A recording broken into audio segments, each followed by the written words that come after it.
Hi everybody, welcome to Rain Shadows channel, where stories whisper with the rain. Before we begin, make sure everything is ready for a deep sleep.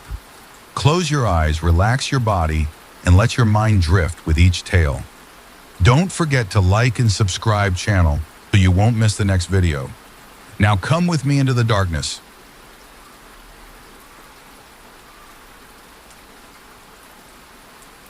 We weren't the kind of people who listened to village legends.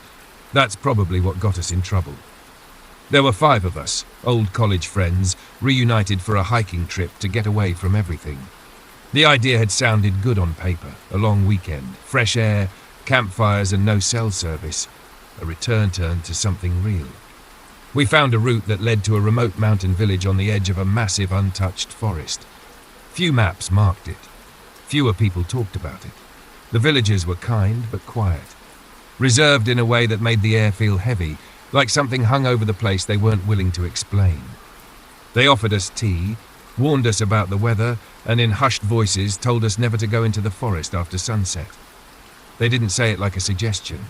They said it like a rule. Naturally, we laughed it off. Superstition, we thought. Campfire stories. Old-world nonsense meant to keep kids from getting lost. But something in their eyes made it hard to completely dismiss. Like they wanted to say more, but didn't dare. Later that afternoon, we stood at the forest's edge. It was beautiful in a haunting way. Tall trees stretching so high they seemed to scrape the clouds, their trunks dense and twisted, tangled with moss and thick vines. The sunlight filtered through the canopy in dusty shafts. The air was cool and damp. We told ourselves we'd only go a little ways in. Just to look, just to prove we weren't scared. We joked as we walked, about ghosts, about fairy tales, about the kinds of things only locals still believed. We checked the time. 5:22 p.m. Plenty of daylight.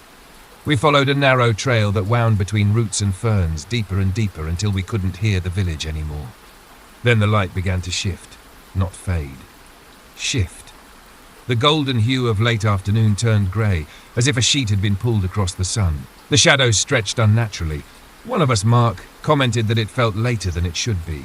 We checked our watches, 5:38 p.m. But it felt like twilight. That's when we heard it, a snapping branch not far off. We called out expecting a deer or maybe another hiker. No answer. We pressed on. A few minutes later, we realized Liam was gone. Just gone. He had been right behind me. We called his name. Again and again. Nothing. No footfalls, no movement, no voice calling back. The forest was completely still. Not even bird song. I remember standing there, heart thudding, staring into the trees and feeling something I hadn't felt since I was a child. The sense that something was watching. Something that had always been watching. And we had just stepped into its home. After dark. Panic came slowly at first, like fog creeping in under the door. We searched in widening circles, calling Liam's name until our voices turned raw. Mark even fired his flare gun into the sky, a bright red streak that vanished into the trees like it had been swallowed. There was no echo, no rustle of movement, just silence, so dense it felt like a pressure against the skin. Then we tried to retrace our steps, but the path was gone. Not overgrown. Gone.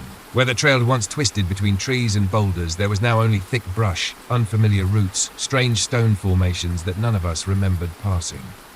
Sarah checked her GPS. The screen blinked red and showed nothing but static. Compass. Useless. The needle spun slowly in circles like it was being toyed with. We weren't lost. We'd been turned around. The sun had vanished completely now, though none of us could agree on when it had happened. One moment it was dim daylight. The next, we were stumbling through darkness that came too fast, too wrong. A darkness that didn't behave like it should.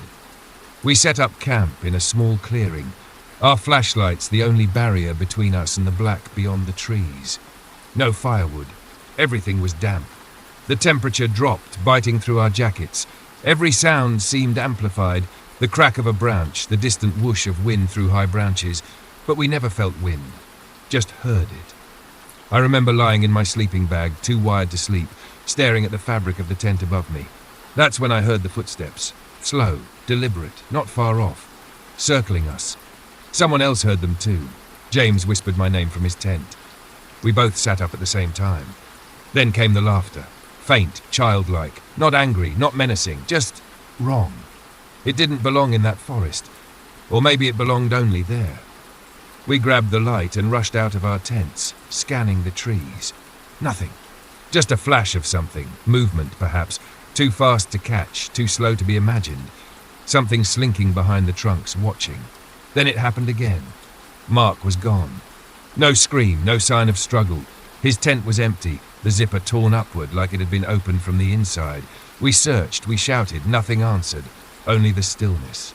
And from that point on, something changed. It wasn't just that we were being watched, it was that the forest was closing. Paths we swore we had walked minutes ago now led in circles. Trees seemed to rearrange themselves when we looked away.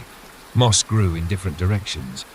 The landmarks we marked with red ribbon vanished, or worse, came back after we had already passed them.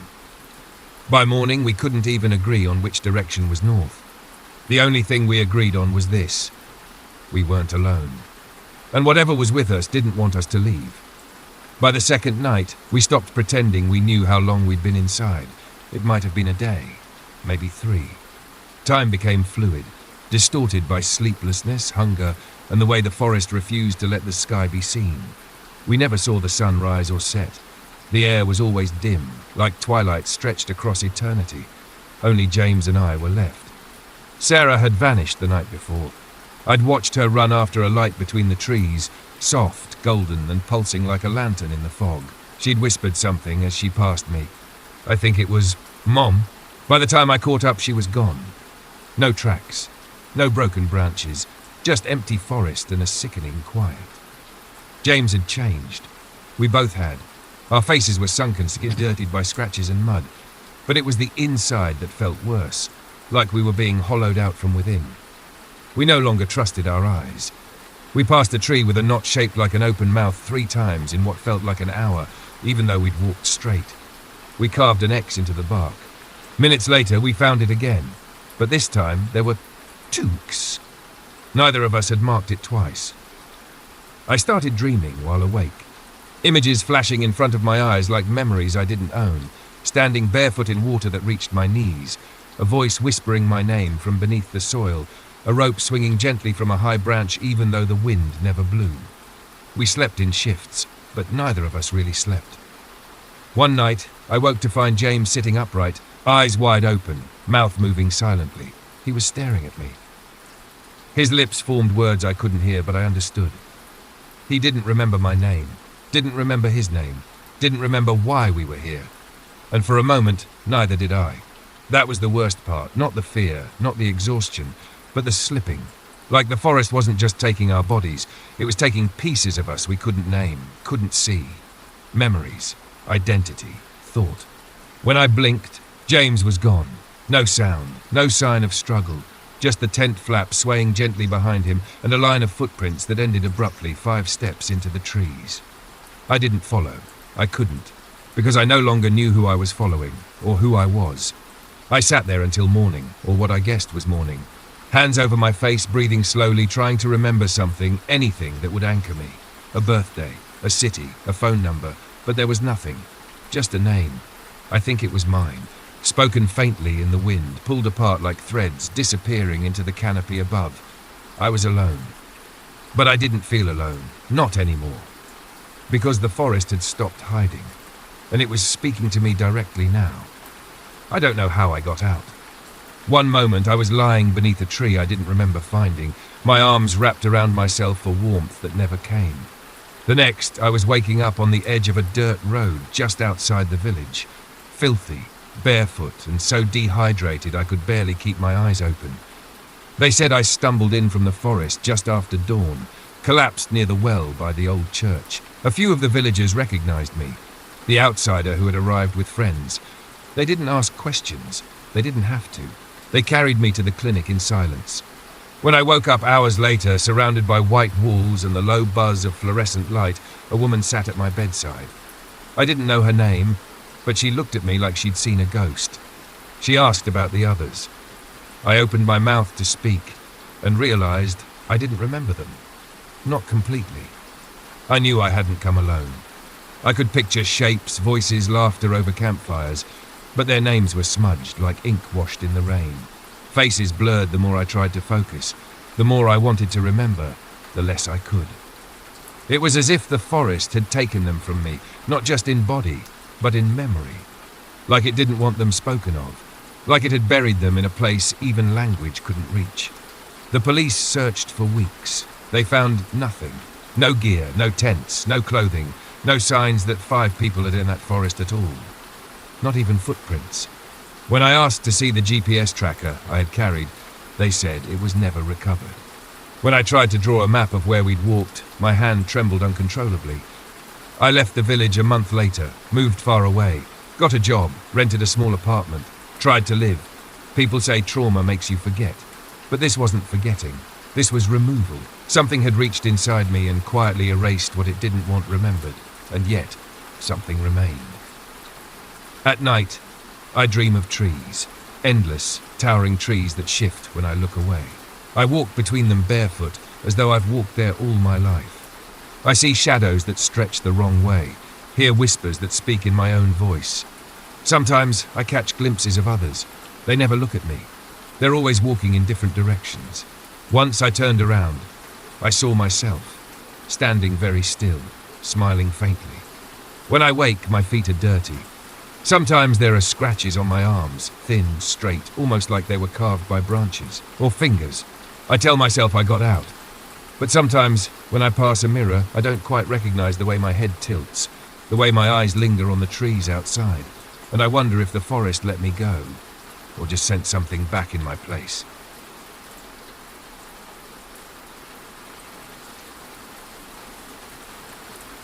The apartment was old, the kind of old that settles in your lungs. Dust lived in the floorboards. The windows stuck when you tried to open them. Every door creaked even when it didn't move. But it was cheap, and after the last few months, cheap was all I could afford. It came with furniture, most of it dated and worn, the colour palette locked in a version of the 1970s that refused to die. One item stood out, an antique wooden radio the size of a small microwave, sitting alone on the windowsill like a relic someone had forgotten how to throw away. I almost did just that, until I noticed the cord was already plugged in. I turned it on the first night, mostly out of boredom. The city buzzed far below, but up here on the 6th floor, it felt like I had slipped out of time. The dials on the radio didn't show FM or AM frequencies, just numbers in white paint worn thin from use. I twisted the knob slowly. Static, more static. Then, a click and a voice. Not a station, not music. A voice. It was low, measured, emotionless. Male, I think. Though the tone was so flat, it could have been a machine trying to sound human. And all it said was a name, one after another, spoken slowly, clearly, like someone reading a list of strangers aloud to an empty room. At first I assumed it was a number station, one of those Cold War leftovers still bouncing around shortwave frequencies. Weird but harmless. I let it play while I unpacked, but the fourth name stopped me cold. Danielle McCrae. It wasn't just a name, it was familiar. Danielle had been in my college dorm. Not a friend exactly, but memorable. Loud laugh, too much eyeliner, always carried a red backpack. I hadn't seen her in years. Still, the name stuck out like a splinter. The voice continued. 10 names in total. Then silence. No sign-off. No static. Just quiet. I turned the dial again. The frequency was gone. I went to bed trying to forget it, blaming stress and poor sleep. But curiosity is a quiet thing. It festers. The next morning, as I sipped bitter coffee and scrolled my phone, a post caught my eye. Rest in peace, Danielle. A car crash the night before, just past midnight. The breath caught in my throat. I searched for the others, the other names I remembered. 2 more had obituaries. I tried to convince myself it was coincidence. Random. But that evening something compelled me back to the radio. I turned it on. Nothing. But at exactly 1:13 a.m. the static cleared and the voice returned. A new list. New names. Spoken in the same steady rhythm. One of them sounded vaguely familiar, and I realized, with a chill settling over me like wet cloth, this wasn't coincidence. It was a schedule. After the second night, denial became harder. I wrote the names down this time. All 10 of them. I kept the list in the drawer beside my bed, like it might mean less if it was out of sight. But the next morning, I couldn't help myself. I searched each name online, one by one. 2 were already in the news. One had died in a fire in a downtown apartment. The other, a high school student, had drowned during night swim practice when a lifeguard looked away for 30 seconds. Same night, same hour. I told myself it was chance. People die every day. The world is full of names and tragedies. It was bound to overlap sometimes, wasn't it? But the third night made it impossible to ignore. Again, exactly at 1:13 a.m., the static cleared. The voice came through. Same flat tone, same slow cadence. Another list. This time, I recognized 3 names. One was my co-worker's sister. One was the barista I saw every morning on the way to work. And one was my neighbor, the elderly woman who lived downstairs, always leaving dried lavender bundles by her door. The next day, she didn't answer when I knocked. The paramedics told me she'd passed in her sleep. Peaceful, they said. Peaceful didn't comfort me, because I had known and I had done nothing. The guilt felt like mold, growing into every corner of my thoughts. I tried to tell myself I wasn't responsible, that it wasn't real, that a voice on an ancient radio predicting death wasn't something that could exist. But it kept happening. Night after night, the pattern repeated. Static. Then the voice, always at 1:13 a.m., always 10 names, and each time at least half of them, usually more, would appear in news reports, death notices, social media memorial posts within 24 hours. Different causes, different ages, no pattern, just one thread connecting them all. The radio knew before anyone else did. I stopped sleeping. My days became a haze of scrolling obituaries, checking headlines, searching hashtags. I set alerts for the names. I joined local forums. I became obsessed with the timing, with the possibility that somehow, if I listened closely enough, early enough, I could stop it. But every time I tried to act, I was too late. One night, I left a note under the windshield wiper of someone whose name had been read. It simply said, "Be careful today, please." He died of a brain aneurysm that afternoon, collapsed while walking his dog. It didn't matter if they stayed home, if they were warned. The voice didn't threaten them. It scheduled them. Death didn't care what we did. It only cared about time. And I started to wonder, what would happen if a name was read and that person didn't die? Could the list be changed, or would someone else be taken in their place? That was the question that haunted me most. Until one night, the radio read a name I recognized again. Mine. It was a few minutes before 1:13 a.m. I was already sitting in front of the radio, notepad in hand, pen uncapped, like I had every night for the past 3 weeks. By now, the ritual was automatic, a strange blend of dread and anticipation, like watching a train you know is going to crash, but you can't look away. The static began at exactly 1:12. Soft at first, then growing louder, as though the machine was tuning itself. Then the voice came, steady, unchanging. David Weller, Susan Che, Matthew Knox. I wrote quickly as always, and then Eli Graham. My hand froze. That was my name. Clear. Final. Read exactly like all the others. I dropped the pen. For a few seconds, the only sound in the room was the low hum of the machine and my breathing. Fast, shallow, panicked. The voice continued reading names, but I didn't hear them. Everything went quiet inside me. I just stared at my own name, inked in my own handwriting, under a heading I had written dozens of times. The list. It wasn't supposed to be there, and yet it was. I couldn't move for what felt like hours. When I finally stood, my legs barely held me. I paced the apartment, checked the locks, closed the curtains. Not that it mattered. I knew this wasn't the kind of thing I could run from. I remembered what happened to the others. Death always came, and not in ways you could see coming. Not always violent, not always dramatic. It just happened, but I wasn't ready. I didn't want to vanish like the others. I didn't want to be another footnote in the pattern. So I did something reckless. I stayed inside, cancelled appointments, turned off my phone, boiled water for food instead of using gas. No elevators, no sharp objects. I left notes around the house that said things like, "Don't answer the door" and "Avoid balconies." But nothing happened. The day passed, then the next. I waited and waited. I was alive. Had I beaten it? That night, I listened in AM. The static cleared, the voice returned, but this time my name wasn't on the list. Someone else's was, a man I'd never heard of, I searched his name. He had died that afternoon. Same time, same city. A construction accident. Wrong place, wrong time. And that's when the thought hit me. Had I been spared, or had someone else taken my place? Was the list a prophecy or a blueprint? Did death follow the names in order, no matter what? I couldn't be sure. But that night, I dreamed of the voice. Not from the radio, from inside my head.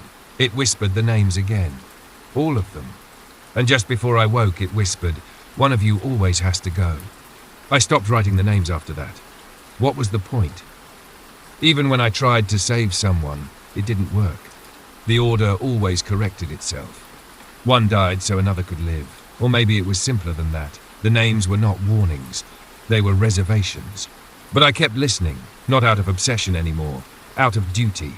Like a weary gatekeeper guarding a door he no longer believed in. I didn't sleep. I barely ate. I just waited for the voice. Every night. Calm.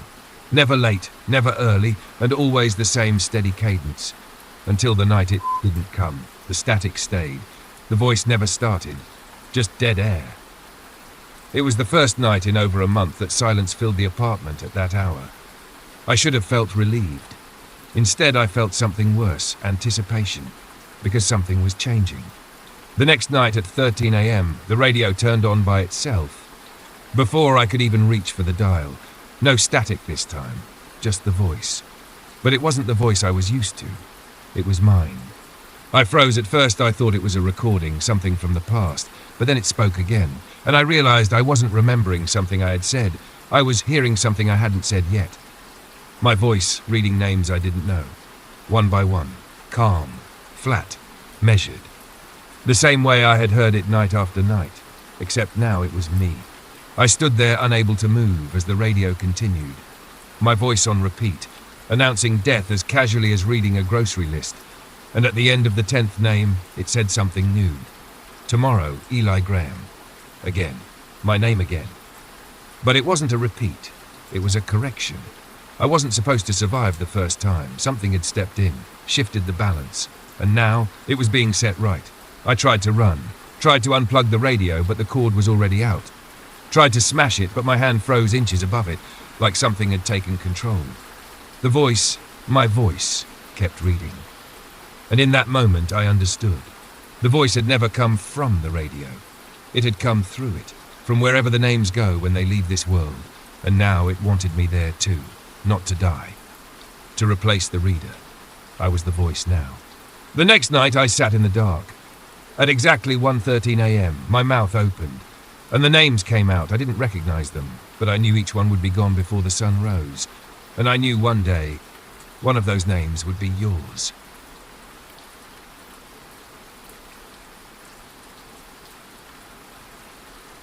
I was 7 years old the first time I heard him laugh. It started the week my mom and I moved into that apartment, a small 2-bedroom place on the edge of town with thin walls, yellowed wallpaper, and a faint smell of old rain trapped in the carpet. My mother said it was only temporary, a bridge while she figured things out. I didn't ask what that meant. The first night, I didn't sleep well. The room was too quiet, the kind of quiet that makes your own breathing sound wrong. I lay under the covers, staring at the ceiling, tracing the patterns of plaster cracks like they were constellations. The streetlight outside painted dim orange stripes across the floor. And then, just past midnight, I heard it. A laugh. Not loud, not sudden. It was soft, slow, like someone chuckling into their own chest, barely audible but close, unmistakably male, gravelly. A sound like dry leaves rubbing together. It came from beneath my bed. I froze. I didn't scream, didn't move, just pulled the blanket up and held my breath, waiting for it to stop. And it did, after maybe 10 seconds, though it felt much longer. The next morning I told my mom. She smiled tiredly, still unpacking kitchen boxes, and said I probably dreamed it. "Your brain plays tricks on you when everything is new," she said. I wanted to believe her. But the next night it happened again. Same time, same sound. Same spot, just under the left side of the bed, close to the wall. And this time it lasted longer. I tried looking once. I remember leaning over the edge, flashlight in hand, heart pounding so hard I thought it might give me away. I clicked the beam on and swept it underneath. Nothing. Just dust, an old comic book, and the shadows that never quite moved right. I told myself it had to be in my head, that I was just spooking myself out. But it kept happening. Not every night, not on a schedule, but often enough that I started dreading bedtime. I stopped letting my legs hang off the side of the bed, stopped turning the lights off right away. Sometimes when I lay there staring at the wall, I thought I could feel someone watching me from the darkness just below, and always, just before I fell asleep, I'd hear it. That same low laugh. Like whoever or whatever was under there found me amusing. It never spoke, never moved, only laughed. And as a child, I came to accept it, because no one believed me, because nothing ever happened, and because some part of me deep down understood something I couldn't explain. He was waiting for me to grow up. The laughing didn't go away. It didn't escalate either, not at first. What made it worse, it didn't try to scare me. It didn't chase or grab or growl. It just persisted. A quiet, patient sound from the shadows, like someone enjoying a private joke I wasn't part of. I started sleeping with a nightlight. Then two. Eventually, I left the hallway light on and cracked my bedroom door open, just so I wouldn't feel completely alone. But the light never helped. He always laughed after the house fell still, once my mother was asleep, once the world outside had gone dark. It began to change me. I stopped inviting friends over. I stopped sleeping through the night. I would wake up drenched in sweat, heart pounding, with the distinct feeling that something was crawling back under the bed, just as I opened my eyes. Once, I woke up on the floor, under the bed, lying face up, staring at the wooden slats above me. I don't remember how I got there.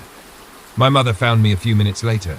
I was curled up, shivering, covered in dust. She pulled me out and held me for a long time, finally admitting something was wrong.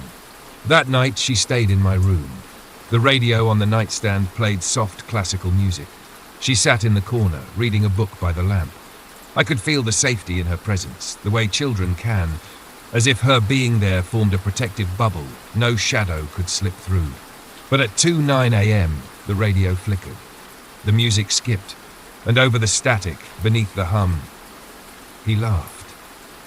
My mother didn't say anything at first. She didn't look at me. She just stared at the base of the bed, her eyes wide, her face pale. The laugh stopped.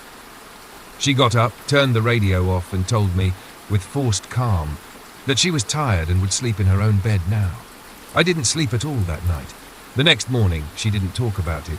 She made breakfast, packed my school lunch, and pretended everything was normal. But I noticed how she avoided looking at my bed, how she moved around the room like something was still there. From that night on, she left the hallway light on too. Soon after, I began to draw. Not because I wanted to, because I had to. The images poured out of me in frantic pencil strokes. Over and over, I drew the same figure. A man with a wide, exaggerated grin, no eyes, and limbs too long to be right. Always under beds, peeking from closets, standing just outside doorways with his head tilted and his smile stretching ear to ear. My mother started collecting them in a folder, taking them to someone she trusted. I never saw that folder again. But I remember what she said the night before she took it away.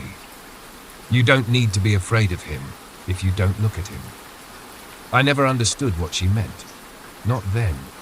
Because at 7 years old, I thought the worst thing that could happen was having a monster under your bed. But I hadn't yet learned the truth. Monsters don't stay under the bed forever. For a long time, I believed it was gone. I moved out when I was 17. College, then work, then a string of cities and apartments that blurred together over the years. I told myself that what happened in that room was childhood fear, something I'd built up in my head, a story I'd learned to forget, piece by piece, until all that was left was the memory of being afraid, not the thing I was afraid of. I stopped thinking about the man under the bed until I returned home. It was years later. My mother was recovering from surgery, and I offered to stay with her for a few nights, just until she was stable. She still lived in that apartment. She never moved, though she'd changed almost everything inside. New furniture, new wallpaper, but not the beds. The guest room was my old room. It looked smaller than I remembered, like childhood always does when viewed from adulthood. The posters were gone. The shelves were bare. The carpet had been replaced. though I noticed she hadn't touched the bed. Same frame, same height off the floor, same worn wooden slats underneath. I didn't think much of it at first. The first night passed without incident. I even laughed at myself for feeling nervous. What was I expecting? That after all these years, something would still be hiding in the dark. But on the second night, I woke up at 2:11 a.m. The room was still. The air was heavy. Not cold, just dense, like I was breathing something that didn't want to be breathed. And then I heard it. A sound I hadn't heard in more than 20 years. That laugh. Soft, gravelly, close. It didn't come from outside or down the hall. It came from exactly where it always had, under the bed. I sat up slowly, heart pounding, pulse ringing in my ears. Every part of me screamed not to look, to stay still, to close my eyes and pretend it wasn't real, that I hadn't heard what I had just heard. But something in me, curiosity, defiance, maybe something broken, pulled me toward the edge. I reached for my phone, swiped on the flashlight, and slowly leaned over. The light swept across the carpet, across the baseboard, and then landed on a face, pressed close to the floor, inches from the edge. Looking up at me, it hadn't changed. No eyes, no nose, just a mouth, stretched into that same impossible smile. And even though it had no pupils, I knew it was looking directly at me. Then it was gone. Not with a scream or a flash, just gone. Like it had melted into the dark. I fell backward, scrambling to the far corner of the room. I didn't sleep for the rest of the night. I sat with the light on until the sun came up, whispering to myself that I'd imagined it. That it was stress, trauma resurfacing. But I knew better. I knew what I'd seen. He had waited all those years. He hadn't followed me when I left. He'd stayed there, smiling, because he knew I'd come back. I left my mother's apartment the next morning. I told her I had an emergency at work, something vague and forgettable. She nodded with that quiet understanding only mothers have, though I think she knew the real reason. She didn't ask me to stay. She didn't even hug me goodbye. I haven't been back since. I moved across the state. New job, new apartment. No beds with space underneath, just a mattress on the floor. It made me feel better somehow, like I'd sealed off an entrance to somewhere I didn't want to return to. But it didn't help, because the laughter followed. It began again a few weeks later, fainter than I remembered, like it was far away, muffled through walls or floors or dreams. But it was the same. Same gravel, same rhythm, same low, twisted joy. The first time I told myself it was a neighbor, the second a dream, the third time I didn't sleep at all. I started hearing it in other places too, in parking garages, in empty stairwells, once even in the back seat of my car when I was stuck in traffic. Always soft, always behind me, always gone the moment I turned around. I bought a camera, set it up in my room, just in case. I watched the footage each morning, expecting nothing, until one night. At 3:11 a.m., the camera shook, only for a second. Then, in the lower corner of the frame, something moved. A pale shape, slithering forward from behind the shadows near the dresser, though there was no space for anything to hide there. It crawled into view slowly, deliberately, then stopped.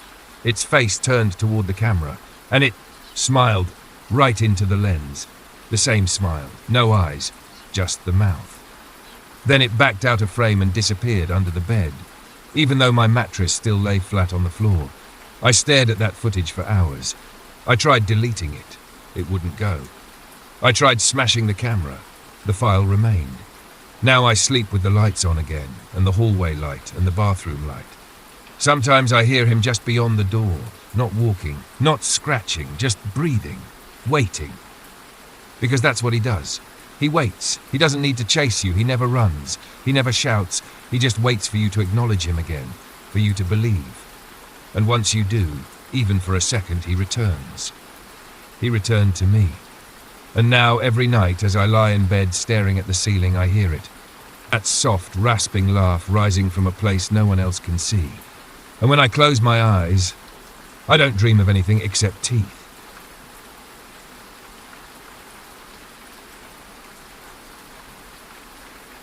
Business trips always left me restless. Strange beds, strange ceilings, the hum of unfamiliar air conditioners and the hollow knock of footsteps down hotel corridors. I'd grown used to it, mostly. Airports, rental cars, a new city every 2 weeks. But something about this trip felt different, even before I checked in. The hotel was old, not charming old, just tired. A 12-story building squatting in the middle of a downtown that had forgotten it. The sign outside still flickered in and out, letters half lit. The lobby had marble floors stained with decades of foot traffic, and the man behind the front desk looked like he hadn't slept in a week. Room 6114. I remember the number because of how the man hesitated before assigning it to me. He clicked a few keys, frowned, then handed over the card with a neutral smile that didn't quite reach his eyes. The elevator creaked the whole way up. The hallway smelled faintly of stale air and carpet cleaner. Room 6114 was at the end, beside the emergency exit. The door stuck slightly before giving way. Inside the room was fine. Not modern. Not offensive. Beige wallpaper. Dim lighting. A bed that sagged slightly in the middle, and a full-length mirror mounted on the wall outside the bathroom. Old, thick-glassed, with a frame that looked bolted into the wall like it had always been there. I noticed it immediately. Something about it didn't sit right. It faced the bed at an angle, so every time I turned on the light or shifted in my sleep, I'd catch a glimpse of myself in the corner of my eye. But it wasn't the kind of mirror you could move or cover. It was part of the wall, fixed, watching. The first night, I brushed my teeth with the bathroom door open, glancing into the mirror out of habit. That's when I saw her. At first, I thought it was my mind playing tricks, a shape in the background, faint, still. But when I leaned forward, I saw her more clearly, a woman, standing just behind me in the reflection. She wore a long white dress, old-fashioned, soaked at the hem. Her head was bowed and her shoulders trembled like she was crying. But there was no sound, no movement, just the image, locked in the mirror. I spun around, heart hammering. The room behind me was empty. No one there, but when I looked back and she was still there. Exactly the same. Frozen in place like she hadn't noticed me. I backed out of the bathroom, turned off the light, left the mirror alone. Eventually I convinced myself I was tired, that my eyes were strained, that reflections can play tricks when you're in a place you don't recognize. I didn't tell anyone. But that night, I slept with the bathroom light on, just in case. And sometime around 3 a.m., I woke to the sound of dripping water. But the sink was dry, and the mirror was fogged. Like someone had been standing in front of it, breathing. I didn't sleep well after that. Every sound the hotel made, pipes shifting, footsteps in the hall, doors opening somewhere on a distant floor, felt like a whisper meant only for me. I kept the bathroom light on, just like the first night, and angled a chair in front of the mirror, as if a wooden chair could stop what I thought I had seen. It didn't matter. The next night, she came back. This time, I was fully awake. I'd just returned from a late dinner and stepped into the room. Everything looked the same. I tossed my jacket on the bed, kicked off my shoes and paused just outside the bathroom. The mirror was fogged again. That shouldn't have been possible.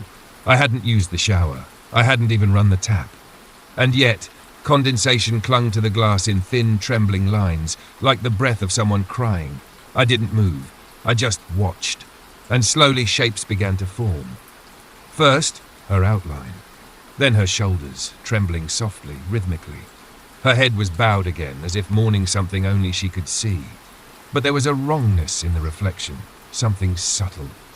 The room behind her looked identical to mine, but the lighting was dimmer, the shadows deeper. Like the mirror led to a place almost like here, but not quite. I stepped forward. The closer I got, the clearer she became. This time I could see her face, pale, wet, framed by damp strands of dark hair. Her eyes were closed, her mouth quivered in grief. She looked impossibly sad, like she'd been crying for years and still hadn't run out of sorrow. And then her eyes opened. Slowly, deliberately, and she looked directly at me. I froze. There was no scream, no music sting, just stillness, and her eyes locked onto mine. They weren't angry or wild, just hollow, like looking into the empty part of a person that sorrow had carved out long ago. I blinked. She was gone. No slow fade, no glitch, just nothing. The mirror showed only my reflection again, pale, breathless, staring. I backed out of the bathroom and closed the door. That night I left the TV on for background noise and drank enough cheap whiskey from the minibar to force myself to sleep. But it didn't help. Around 2:30 a.m. I woke to the sound of glass tapping. Not loud, just persistent. I lay frozen in bed, staring at the bathroom door. The tapping continued for several minutes, then stopped. I didn't check, I didn't move. But the next morning, when I finally opened the door, I saw something new, a single wet handprint on the lower right corner of the mirror, delicate, feminine, facing inward.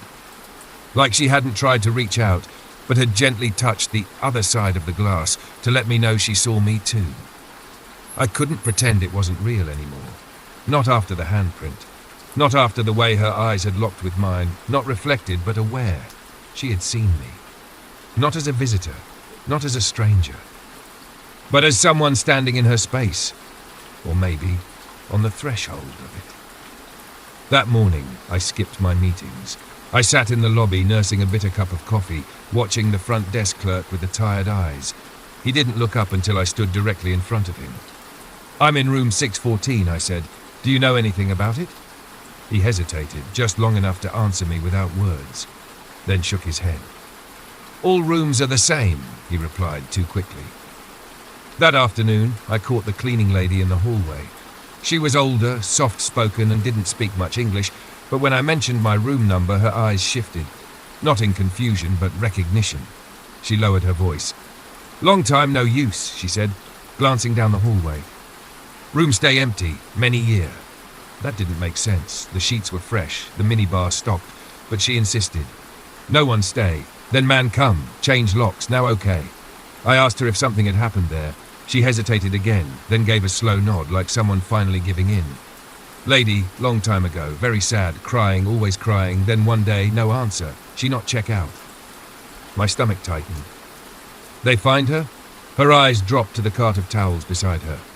Mirror fog, door lock, no noise, she in bathroom, sit on floor. She made a gentle motion across her wrist. I didn't ask more. That night I searched online. It took hours, but eventually, buried in a 10-year-old local news article, I found it. Woman found dead in hotel bathtub, suicide suspected.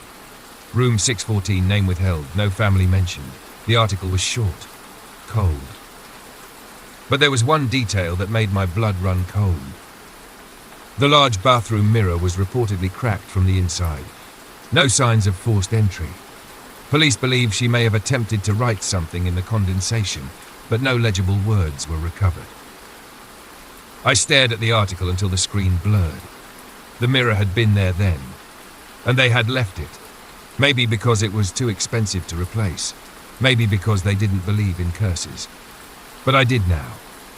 I stood in front of it that night, just past midnight, watching my own reflection in the dim bathroom light. Waiting. Listening. Nothing happened for a long time. Then the mirror fogged, slowly from the center outward like a breath taken on the other side. And this time she wasn't crying. She was smiling. Not with joy, not with peace, but with recognition. Like she remembered me. Like she'd been waiting for me to finally see the truth. I wasn't just a guest. I was the first person to really see her since she died. I should have left that night. I knew it. Every part of me screamed it. I had the suitcase halfway packed, jacket on, card key in hand. But I didn't move. Not really. I kept glancing back at the bathroom, at the mirror, at the fog that had formed even though no hot water had been running. She had smiled at me. And the worst part, I felt drawn to it. Like some quiet obligation had been passed into me. Because I had seen her, really seen her, I now owed her something. So I stayed one more night. Just one. The final night. I set my phone on the nightstand, camera recording, just in case, and at exactly 2:17 a.m., I woke up. The room was cold. Not the kind of cold that comes from poor insulation, the kind that feels intentional, like something breathing frost into the air. The mirror was glowing faintly. I stepped into the bathroom. She was there. Closer than ever, not crying, not smiling, just watching. Her hands were pressed flat against the inside of the glass, eyes wide and still. Her lips moved soundlessly, mouthing something I couldn't hear. I leaned in, my breath fogging the mirror on my side. And then I did something I still don't understand. I raised my hand and placed it against hers. There was a chill, sharper than ice, deeper than bone. For a split second, I felt her pulse through the glass, like we shared one heartbeat split across two worlds. Then everything went black. When I came to, I was lying on the floor. My head throbbed, the bathroom light was off. The mirror was clear. Empty. No handprint. No fog. No her. I gathered my things and left without showering, without checking out, without saying a word to anyone. I didn't stop moving until I was 3 cities away, checked into a brand new hotel with no mirrors larger than a dinner plate. I didn't talk about it for years, until now. Because something followed me. Not her. Something else. Some nights in hotels I've never stayed in before, I'll wake to find the bathroom mirror lightly fogged. Sometimes there's a handprint on the inside. Delicate. Familiar. Once I caught a flash of my own reflection smiling at me, even though I wasn't. But what terrifies me most is this. I reviewed the recording from that final night. At 2:19 a.m., the phone shook violently. The screen filled with static for 10 seconds, then cleared. And for 3 seconds, just 3, I was standing in the bathroom, facing the mirror. But my reflection wasn't mine. It was hers. Smiling and mouthing the words, "Your turn."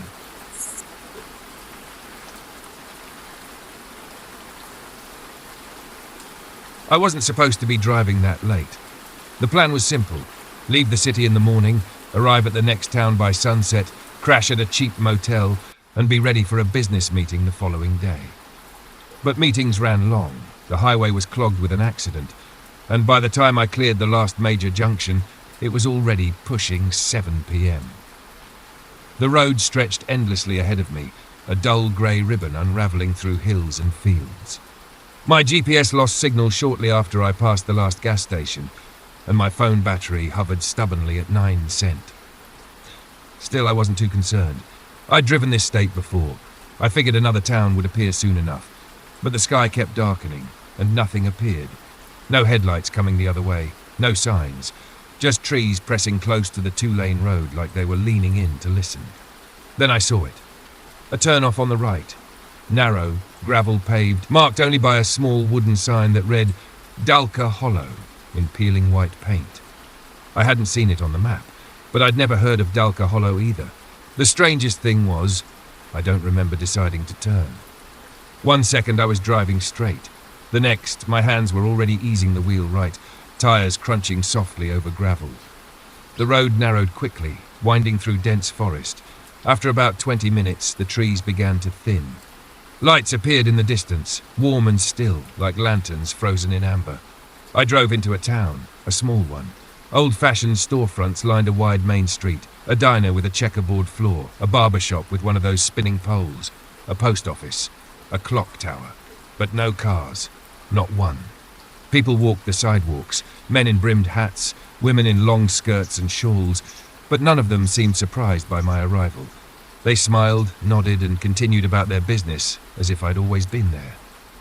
I parked and stepped out. The air smelled like wood smoke and rain that hadn't fallen yet. Everything felt off. Not wrong, just too perfect. Like a memory of a town rather than a real one. Every storefront gleamed, every flower box bloomed. But the strangest thing? Every clock I saw, on shop walls, in window displays, even the tower at the center of the square, showed the exact same time PM, and none of them moved. I checked my phone, dead. I looked back at my car, suddenly unsure if I'd locked it. When I turned again, a man was standing in front of me.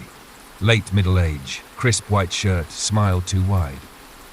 "Evening," he said, voice smooth as syrup. "You're right on time."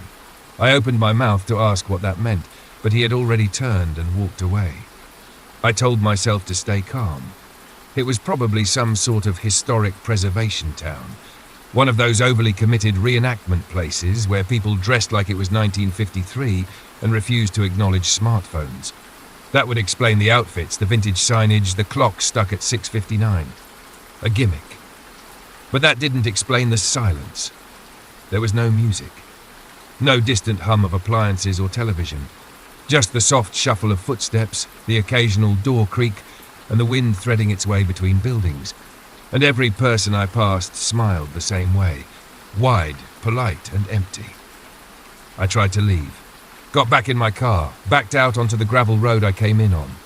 My tyres kicked up dust as I curved around a small hill and followed the same direction I thought I'd entered from. 15 minutes passed, then 20. No turn-offs, no forks. Just that same curling path through quiet trees, until I came around a bend and saw it again. The town. Same street, same diner, same man in the white shirt standing on the curb, as if he'd been waiting for me to circle back. This time, he didn't speak. He just tipped his hat. I didn't stop, I kept driving. Pushed the gas harder, turned around, tried the road in the other direction. Same result. No matter which way I drove, the town always returned. As if I was spinning in a loop I couldn't see. I got out again, heart racing. My hands trembled slightly as I stepped back onto the sidewalk. No one looked alarmed. A little girl skipped past me humming a melody I didn't recognize. 2 old men sat on a bench, playing a game of checkers that never seemed to move beyond the same few pieces. The diner was open. I walked in. The woman behind the counter looked up and smiled. Same vacant warmth. Her name tag said Marlene in faded red print. Coffee on? I shook my head. Where am I? She just tilted her head slightly as if I'd asked her what colour the sky was. This here's Dalka Hollow, she said sweetly. Nice little town, real quiet. I need to get out of here. Is there another road, a highway? She poured a cup of coffee anyway and slid it toward me. No one leaves in a hurry, dear. Not from here. I backed away, heart pounding, and nearly bumped into a man coming through the door. It was me. Or almost me. His face was wrong. Too smooth. Too perfect. His eyes had no white, just shadow. His mouth was closed, but he smiled with the muscles in his cheeks. He didn't speak, just looked at me like he knew something I hadn't realized yet. I stumbled out of the diner and into the street, and that's when I noticed the people weren't blinking. They were still moving, but none of them blinked. Not once. And all their eyes were starting to shift toward me. I ran. Not because anyone chased me, no one moved faster than a slow stroll, but because something in their stillness felt worse than a sprint, like they didn't need to run. Like they already knew where I'd end up. I turned corners, ducking between buildings, into alleys that seemed to narrow behind me. The town folded in on itself, every street leading me back to the same square. The same clock tower, its face still frozen at 6:59 p.m. No birds, no insects, no sun, just the sky hanging in that same deep indigo, as if time had inhaled and refused to exhale. Then I saw it. At first I thought I was hallucinating.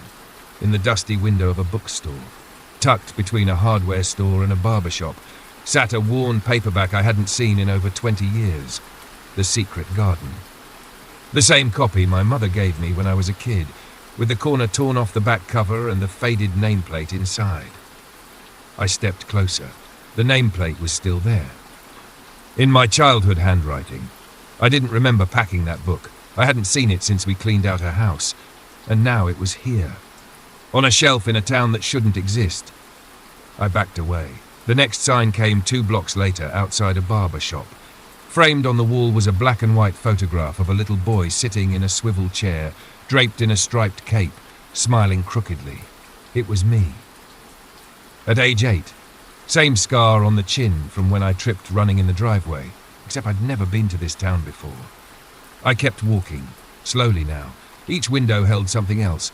A ceramic figurine from my grandmother's house, a hoodie I lost in high school, a framed picture from a camping trip I never posted online because I was the only one who had taken it. They weren't just things I owned, they were memories. Private, forgotten, placed like breadcrumbs. Someone, something had been watching and collecting. I felt eyes on me again, but this time not from the townsfolk, from the town itself. The bricks, the windows, the wires hanging above, watching, waiting.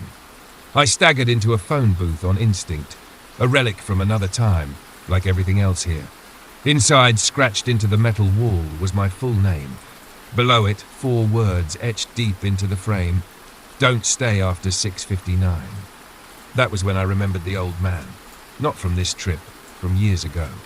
At a gas station just off Route 53, I once asked for a shortcut through the mountains. He had stared at me with cloudy eyes and said, "D, if you see the hollow, don't stop. Not even to breathe." I hadn't understood it then. But now I did, and I was running out of time, because the clocks weren't just stuck, they were counting down. I didn't know how much time I had. The clocks weren't ticking, but I could feel it, like pressure in the air, like something drawing in a slow, deep breath and holding it. Waiting. I ran. No plan, just motion. Past the diner, past the bookshop. Every building I passed now seemed older than it had moments ago. Paint peeling, windows cracked, signs faded and rotting. The people were still there, but they no longer smiled. They just watched. Eyes unblinking. Still. Lifeless. Like mannequins arranged in a museum long since forgotten. I reached the edge of town, the gravel road I thought I'd entered from. I got in the car, turned the key. Miraculously, the engine coughed to life. I slammed the gas. Trees blurred past me in streaks of dark green. The road twisted, split, then looped in on itself. I passed the same mailbox 3 times. My knuckles were white on the steering wheel. I could hear something behind me, not a sound, exactly, but a presence. Like something dragging its shadow through the trees just beyond the edge of sight. Then the bell rang. A single echoing chime that rolled through the forest like thunder. 6:59 p.m. The moment it sounded, the world shifted. The road disintegrated into mist. The trees vanished.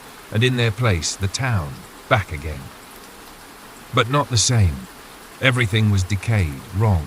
Buildings stood in ruin, walls leaning, rooftops caved in. Windows were blacked out or shattered. The clock tower was cracked down the center, its frozen face flickering like a dying screen. The people? Gone. Or so I thought, until I looked at the square. They were all standing there, dozens of them, silent, grey, motionless. Their heads turned in unison when I stumbled out of the car, and among them, I saw myself, not a reflection, not a hallucination, me, standing in the crowd, expressionless, watching. I didn't scream. I don't think I could. My limbs were cold, my vision blurred.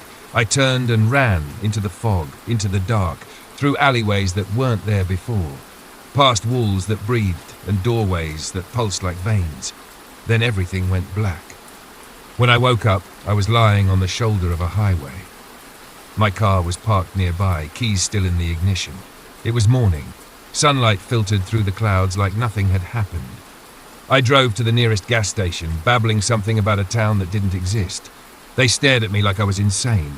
I searched every map, every county record, every GPS database I could access. No Dalka Hollow. No roads matched. No one else had ever heard of it. But I know it happened. Because on my phone, in the gallery that should have been empty, there's a single photo I don't remember taking. A wide shot of the town square.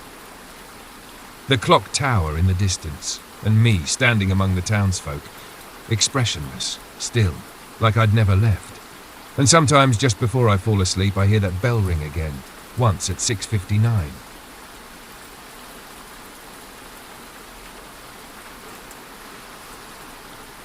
I hadn't planned on moving into the old house. It was never part of my life plan, not even close. But when my great-grandfather passed away and the deed landed in my lap, something about the place called to me. Maybe it was curiosity. Maybe guilt.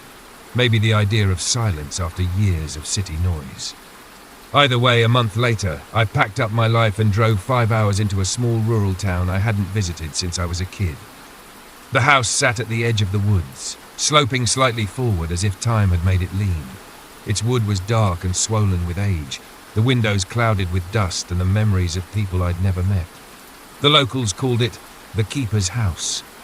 I never asked why. Most of the furniture was still inside, draped with sheets. The air smelled like damp paper and wood that had long since forgotten sunshine. As I moved through the rooms, opening windows and pulling back curtains, I began to feel like I was unfolding something ancient. Not just a building, but a moment frozen in time. That's when I noticed the clock. It hung on the wall at the end of the hallway, just before the stairs. A large wooden pendulum clock with brass inlay and an ornate glass face. Heavy, old. Its hands stuck at 12, unmoving. The pendulum hung perfectly still, like it had never swung at all. It wasn't even ticking. At first I thought it was broken. I searched the cabinet under it and found the winding key. I turned it gently, feeling resistance build. Still the clock made no sound, no chime. Nothing. Just silence. I left it alone and got on with unpacking. The rest of the evening passed quietly. The house made noises, as old houses do, the shifting of beams, the creak of settling weight. Nothing unnatural, nothing I hadn't expected. But that night, just as I was drifting off in bed, I heard it. Tick. Tock. Soft at first. Like the sound was coming from far away, a distant heartbeat buried inside the walls. I sat up, blinking into the dark. The sound continued, rhythmic, slow. It was coming from the hallway, from the clock. I got up and stepped carefully toward the door, listening. The hallway was bathed in pale moonlight leaking through the old windows. The clock stood motionless. The ticking, it was still there. I approached slowly, breath held, and watched the hands. They were moving. 1 second at a time, exactly on cue. I looked at my watch. It's 12 a.m. I stared at the clock for nearly 10 minutes. It ticked, soft, unhurried, real. Then at 12:10 it stopped, just like that. The pendulum froze mid-swing, and silence returned. The next day it was dead again, just like before. I tried winding it again. Nothing. But when the clock struck midnight the following night, it began to tick again. And that's when I realized it didn't matter what I did. The clock only moved at midnight. After the third night, I stopped trying to fix the clock. It clearly didn't need me. No matter what I did, winding, resetting, even unplugging nearby power just in case it was somehow connected, the result was the same. Silence all day and then, like clockwork, ticking at midnight. 10, maybe 15 minutes. Then stillness. But the ticking was changing. It was louder. The first night it had been a soft, almost comforting rhythm, but now it echoed. Not in volume, in reach. I started hearing it from other rooms. The kitchen, the attic, even the basement, which I hadn't touched yet. It didn't make sense. It was a mechanical clock in the hallway. Its tick shouldn't have carried like that. Not through plaster walls and thick wooden doors. By the end of the week, I stopped trying to sleep. I'd lie awake, staring at the ceiling, waiting for the first tick like a prisoner waiting footsteps outside their cell. I tried wearing earplugs. It didn't help. The sound wasn't just heard anymore. It was felt in the floorboards, in my spine. Like it was in the house's bones. Like it was in mine. Then things started moving. Small things at first. A chair nudged 2 inches from the table. A picture frame tilted a few degrees to the left. A book I could have sworn I'd left on the nightstand now lying open on the kitchen counter. I thought I was sleepwalking. I even set up my phone to record one night. I placed it on a shelf across from the hallway clock, recording from 11:55 p.m. onward. I watched the footage the next morning. At exactly 12 a.m., the second hand of the clock twitched, then ticked, and at that very moment, the hallway light flickered. In the video, shadows deepened. The space just outside the camera's field seemed thicker. I watched as the second hand continued its slow arc, tick by tick.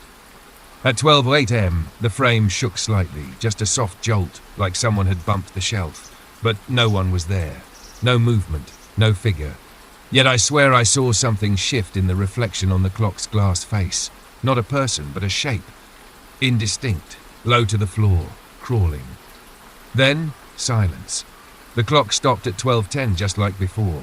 But this time, when I turned off the video and walked into the hallway, the air felt different, heavy, like it had been recently occupied. And beneath my feet, the wood still faintly vibrated, as if the ticking hadn't stopped at all.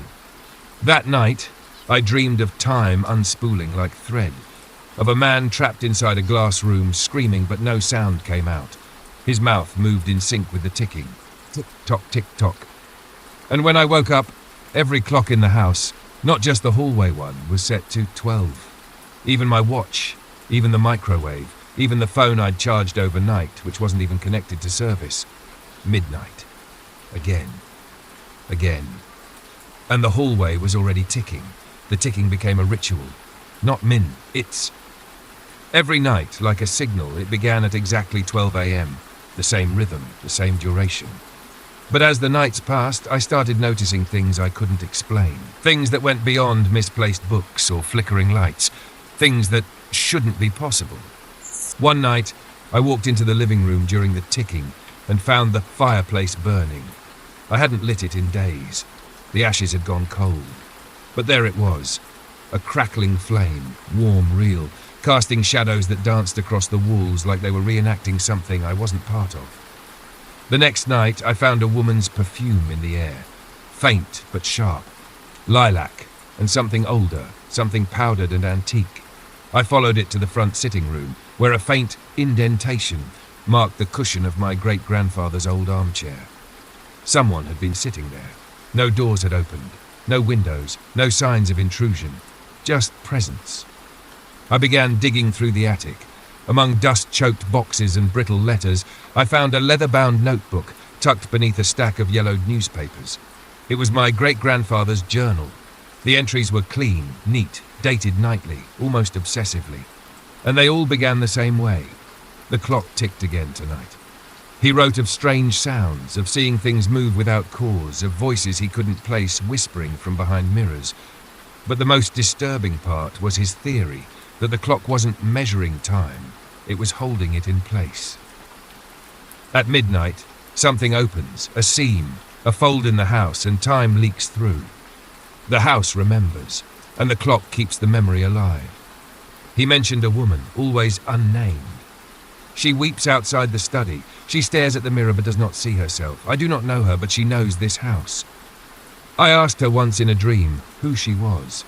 She only said, "I am what you locked away." The more I read, the more the house changed. At midnight, the ticking now came with shadows, just barely perceptible, like watching light pass behind frosted glass. I saw outlines moving past the doors, silhouettes standing at the foot of the stairs. And one night, I swear this is true, I saw myself, standing in the hallway, back turned, still as stone. The me in bed couldn't move, but the me in the hallway slowly turned its head and smiled. When I bolted upright, gasping, the ticking had already stopped, and the hallway was empty. But the next morning, something new was waiting, a photograph, resting neatly on the kitchen table. It showed the house, decades ago, maybe more, with a family standing out front, and among them, blurry but unmistakable, was me. Same face, same posture, same scar above the eyebrow I got as a kid. I'd never seen that photo before, but the clock had. And now, it wanted me to remember what it never forgot. I should have stopped, should have unplugged the thing, burned it, left the house. But when something watches you long enough, you start watching it back. That night, maybe my last sane night, I waited by the clock. I didn't hide, didn't flinch. I stood in the hallway, flashlight in one hand, my great-grandfather's journal in the other. At 11:59 p.m., the air changed. The house seemed to inhale. Then, the first tick. The clock began to move. But this time, I didn't just listen. I stepped forward.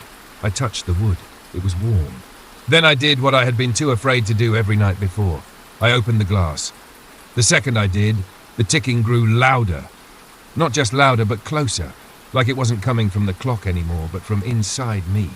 My hand brushed the swinging pendulum, and the world collapsed. Not with noise, with silence. Suddenly, I wasn't in my hallway anymore. I was still in the house, same layout, same walls, but everything was older, faded. The wallpaper had yellowed. The air smelled of cold smoke and dried flowers, and there were people. Figures moved around me, unaware of my presence. A man reading by the fire, a woman setting a table, a child humming an old lullaby I somehow recognized, though I'd never heard it before. They couldn't see me, but I saw her, the woman from the journal. She stood by the mirror in the sitting room, her hand trembling as she traced a shape onto the glass. Her reflection didn't follow. It stared back at her with hollow, waiting eyes. I took a step closer, and her head snapped toward me. She saw me. No one else did, but she did, and in her eyes I saw recognition. "It's you again," she whispered. I tried to speak, but my voice didn't exist in that place. She stepped forward, her image flickering like an old film.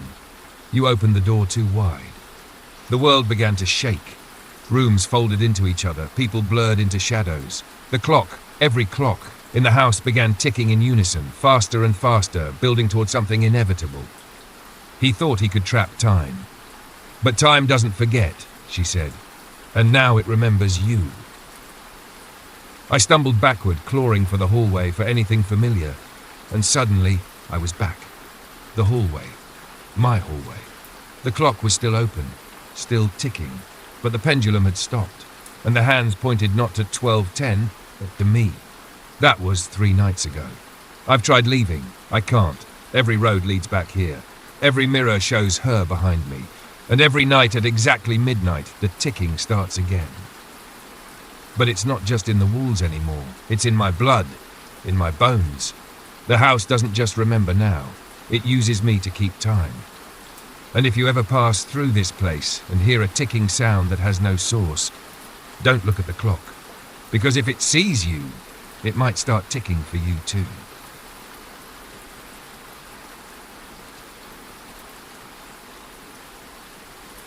I've never liked winter mornings.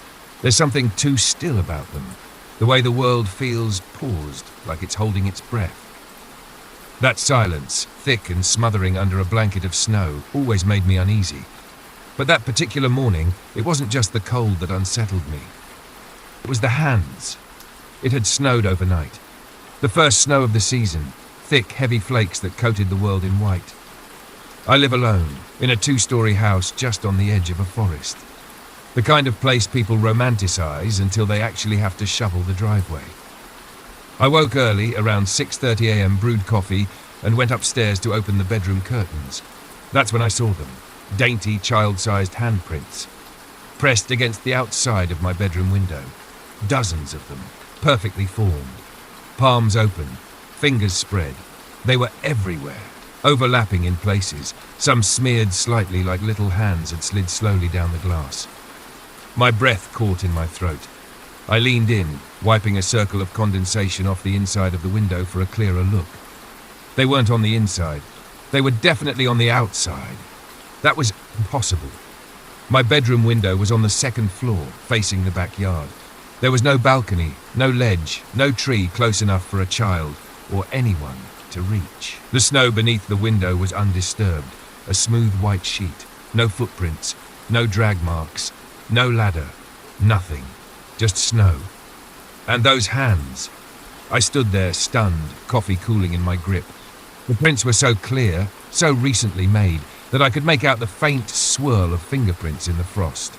Some were higher than others, as if whatever had left them had been standing on something invisible. Eventually I went outside. Not because I wanted to, but because I had to see for myself. I crunched around to the backyard, boots sinking into snow that reached my ankles. I stood directly below the window. Nothing. No markings, no footprints, no sign that anyone had ever been there. I looked up again, and the hands looked back down. I called the sheriff's office later that morning, more out of obligation than expectation. A deputy came by, took a quick look, and shrugged. Probably neighborhood kids playing a prank, he said. We've had reports of that before. You'd be surprised what teens can pull off with a ladder and a little motivation. I didn't argue. I didn't tell him about the lack of footprints, or the eerie precision of the handprints, or the fact that my nearest neighbor with children lived half a mile down the road. He left after 15 minutes, and I was alone again. But that night, as I lay in bed, I couldn't shake the feeling that something was still out there, watching, waiting. And when I got up to check the window one last time before sleeping, there were more handprints. Fresh, higher, as if whatever it was had gotten closer. The second morning was worse. There were more handprints, not just on the bedroom window this time, but on the hallway one as well. And on the landing, each set pressed with the same eerie precision, the same tiny fingers. Some overlapped, others stood alone like a child had paused and leaned gently into the glass. Still no footprints in the snow, still no logical explanation. I started keeping the curtains drawn after that. Tried not to look, tried to pretend it was over. Maybe a trick of the temperature, I told myself. Frost patterns, optical illusions, stress. Maybe I'd imagined it, or misread it, or exaggerated it in my mind. But that night, I dreamed of laughter. Soft, lie-pitched. Children laughing outside my window, like they were playing some quiet game just beyond the reach of the world. When I woke up, it was still dark. But I knew before I even opened the curtains, that they were back. That morning I did something I hadn't done in years. I went to visit my neighbour, Mrs. Adley, who lived farther down the lane. She was in her 80s, lived alone and had grown up in this town before most of the others had even arrived. If anyone knew what was going on, it would be her. Her house smelled like tea and dust, and the kind of silence that collects in places long untouched. When I asked about the handprints, she didn't laugh. She didn't look confused. She just went still. Her eyes narrowed and her fingers tightened around her teacup. "I saw them once," she said quietly. "Long time ago. I was a child." I leaned in. It was a stormy night, snow thicker than this. I looked out the window and saw them, little hands all over the glass.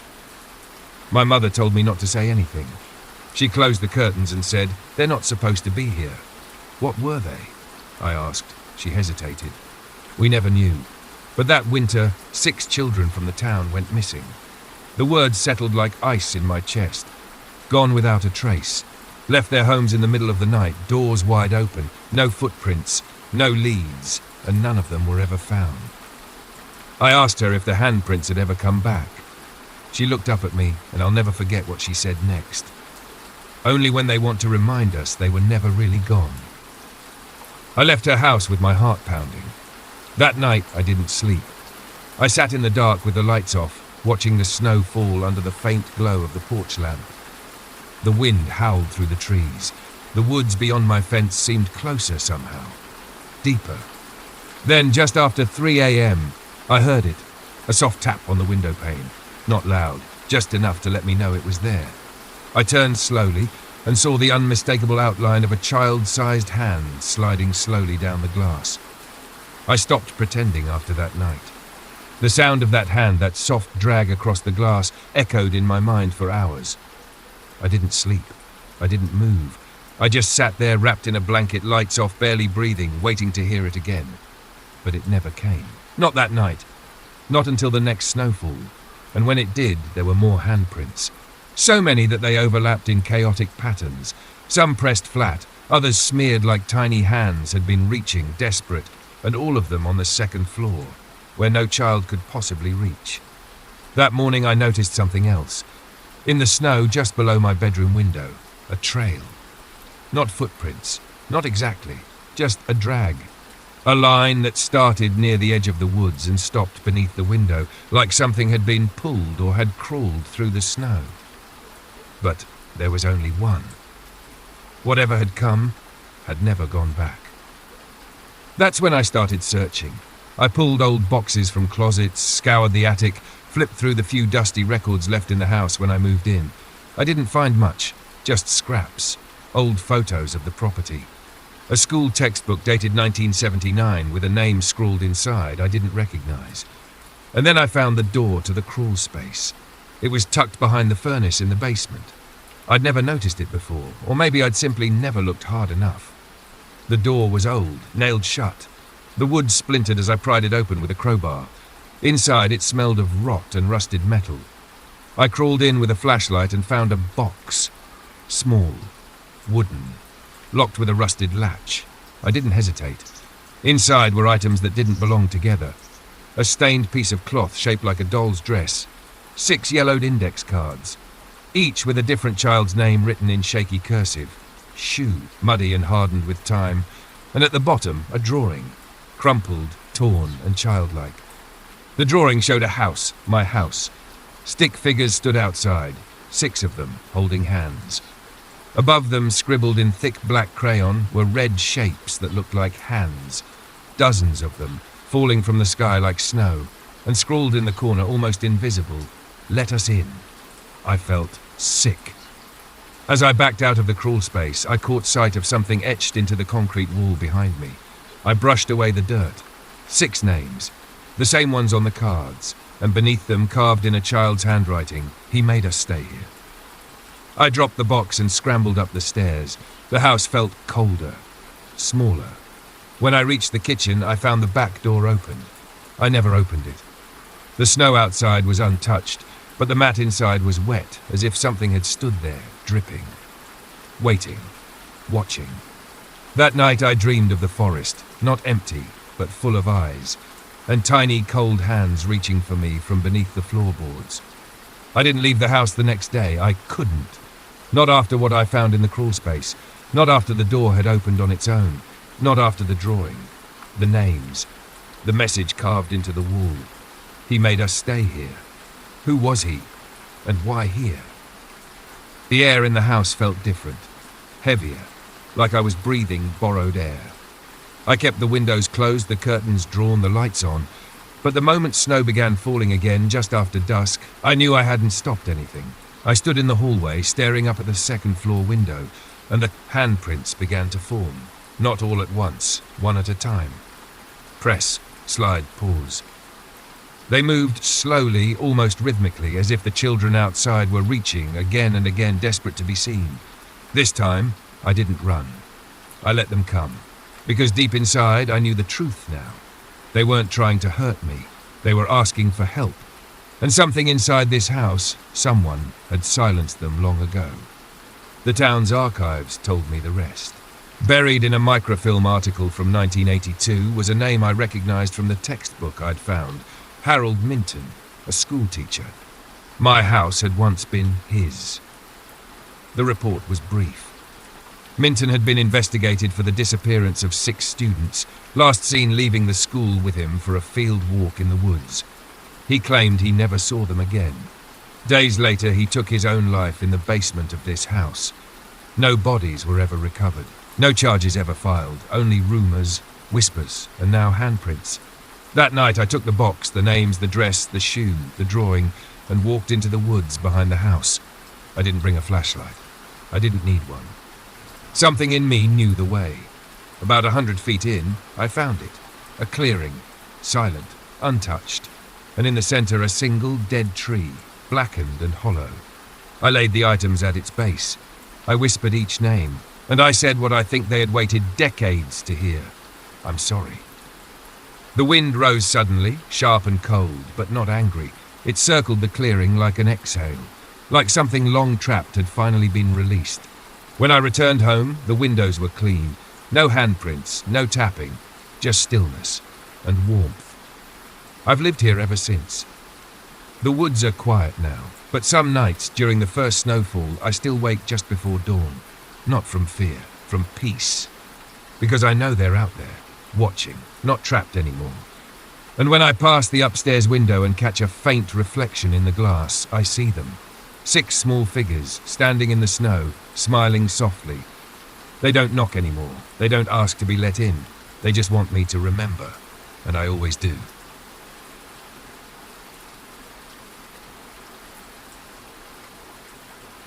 I've never liked listening to voicemails. There's something oddly intimate about hearing your own voice in playback. Or worse, hearing someone else's when they don't know you're listening. It's like walking into a room you weren't meant to be in. But when you live alone, you get used to checking everything. Missed calls, notifications, the quiet digital traces that let you know the world still sees you. It was a Thursday morning when I noticed it. A call, 17M. No name, just a string of numbers I didn't recognize. There was a voicemail attached, 17 seconds long. That alone would have been strange. But what made it worse was the voice. It was mine. I played it twice before I could believe it. My voice, unmistakably mine, whispering, panicked, breath catching between words like someone speaking while hiding. Please, someone help me. It's in here. I don't know what it wants. I can't move. There was a thump. Then static. Then silence. I sat there on the edge of the bed, phone cold in my hand, trying to remember if I'd woken during the night. Maybe I'd had a nightmare. Maybe I sleep-talked and somehow recorded it myself. I checked my call log. Nothing outgoing. The message had come from an outside line. I checked my home security camera. I'd installed a basic indoor cam in the living room a year ago, mostly for peace of mind. The timeline was clean. No movement, no sound. Just me turning off the lights at 11 p.m. and going to bed. But still, the message. My voice. Begging. I told myself it was a prank. Some AI scam. A mimic. The tech exists, after all. Take a few samples, splice together something creepy, send it from a spoofed number. That's a thing now, right? I deleted the message. I even laughed about it later that day, but I left the hallway light on that night, just in case. And still, in the quiet minutes before sleep, I couldn't shake the feeling that something had been here. Not physically, but close. Like static under my skin. Like a whisper I couldn't quite catch. I didn't sleep well. And the next morning there was another missed call. 2:19 a.m., same unknown number, and this time the voicemail was longer. 28 seconds. And in it, my voice whispered again, lower, slower, and said, I tried to stay quiet, but it heard me. If this gets through, tell them I'm still in here. I didn't go to work that day. I sat on the couch with the curtains drawn, phone in my hand, replaying the message over and over, every syllable, every breath. It wasn't just the sound of my voice, it was the way I spoke, the way I hesitated before certain words, the way my breath caught between phrases. It was me, but it wasn't. I've never said those things before. I've never felt those things before. The fear in that voice wasn't acted. It was real, tangible, and worse, familiar, like hearing yourself beg in a dream you can't wake up from. By noon, I'd convinced myself it had to be a trick. Maybe a deep fake. Maybe someone had somehow recorded me in the past, an interview, a voice note, a podcast I didn't remember, and stitched it together. That would explain the voice, the cadence, the tone. But it didn't explain what came next. The third voicemail arrived that night, 2:16 a.m. Again, no caller ID, just a single audio file. 40 seconds long. And this time the voice wasn't just whispering, it was crying. I remember the closet. I remember the red shoes. I remember hiding under the stairs when he shouted, you thought no one else knew, but I do. I remember everything. I stopped breathing. No one knew that. Not a soul. When I was 8, I used to hide under the basement stairs when my father drank too much. I'd curl up behind the water heater and hug my red sneakers like they could make me disappear. I never told anyone. Not my mother, not my therapist, not even myself in the years since. I buried that memory. And yet my voice had just said it out loud. Tears blurred my vision. I deleted the message, then emptied the trash, then turned off my phone. That night, I didn't sleep at all. Every creak of the house felt louder. The shadows on the ceiling stretched too long. I couldn't shake the feeling that something was listening, not from outside, not from the phone, but from within, from somewhere inside me. The next day, I checked the security camera feed again. At 2:15 a.m., right before the message had come in, the footage went black, static, only for a few seconds. When it returned, the camera angle was different, slightly tilted, as if someone had nudged it. But I live alone. I don't sleepwalk. I don't move in the night, or at least I didn't think I did.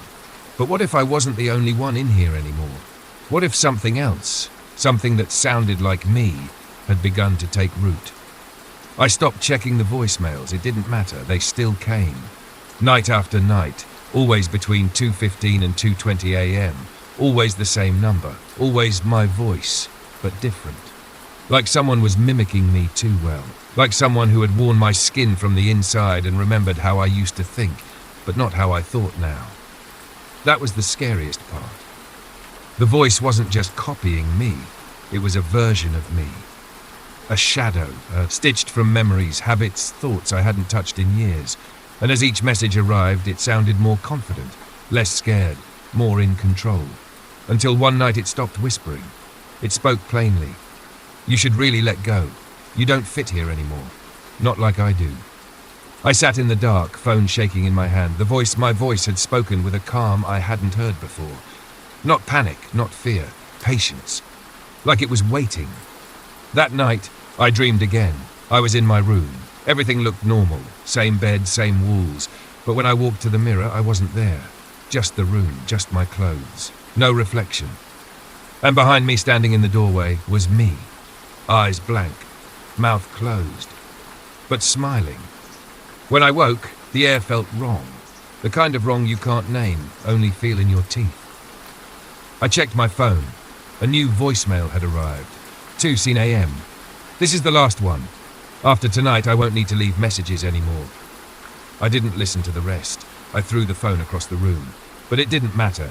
because when I turned on the lights, I noticed something strange. The calendar on the wall had been flipped to next month. I hadn't touched it. The coffee mug I always kept on the left side of the sink was now on the right. My desktop background, a photo I'd had for years, had changed to an image I didn't recognize. A forest, dark, blurry, familiar in a way I couldn't place. I checked my browsing history. Several tabs were open. Not mine. Can you be replaced by a version of yourself? Voice doppelganger, real stories. Consciousness hijack symptoms. I didn't remember typing any of it. I checked my photos. There were new ones. Of me, sleeping. Taken from the foot of my bed. That was the moment I knew. I wasn't alone in here. Someone, had been living parallel to me, learning me, using my habits like a blueprint. And now, it was ready to take over. I don't know when the switch began. I only know it's already happening. The signs were small at first. A word I didn't remember saying during a phone call. An email I could have sworn I hadn't written, but it was from my address, in my tone, with my signature. Then came the reflection. I stood in the bathroom one morning, toothbrush in hand, and watched my reflection blink half a second too late. Just enough to notice, just enough to make me freeze. And then it smiled, before I did. That was the same day the voicemail stopped. No message, no call, only silence. It should have been a relief. It wasn't. That night, I set up a voice recorder beside my bed. I needed proof, not for anyone else, just for me. I needed to know what happened during those empty hours when I slept. The next morning, I pressed play. At 2:17 a.m., there was breathing, then footsteps, then my voice, but not from me. It spoke with clarity, with purpose, like someone rehearsing a speech. He won't fight back anymore. He's tired, weak. I've been patient, I've been kind. Now it's my turn. Then silence again, until a final whisper so close to the microphone it made my skin crawl. Tomorrow, I'll wake up instead of him. And it was right, because when I woke up the next morning, something was off. I felt behind, like I was inside my body but not quite driving it. My limbs moved, but sluggishly, like my thoughts had to swim through something thick just to reach my hands. I spoke aloud. My voice sounded normal, but in the mirror, I swore. Just for a split second, my mouth didn't move. I called a friend, asked them if I sounded different. They laughed and said no, why? But then they paused and asked me if I was okay. You sound distant, they said, like you're remembering how to be you. That night, I got one last message. It wasn't a voicemail, it was a video. No number, no sender. Just a file on my phone titled, You. I opened it. The screen showed my bedroom. Same angle as the photos from before. Same lighting, me sleeping. But then, my body moved. I sat up, opened my eyes and looked directly into the camera. Then spoke. If you're watching this, it means you're still inside, somewhere. But you won't be for long. It's not personal. You just let me in. The video ended. And my screen went black. Now every time I blink, the world feels a little more faded. My hands don't feel like mine. Sometimes I catch myself smiling without meaning to, with a curve that's just a little too wide, a little too intentional. I don't know how much longer I have, but if you ever get a message from me, check if I was asleep when I sent it. And if I wasn't, don't call back.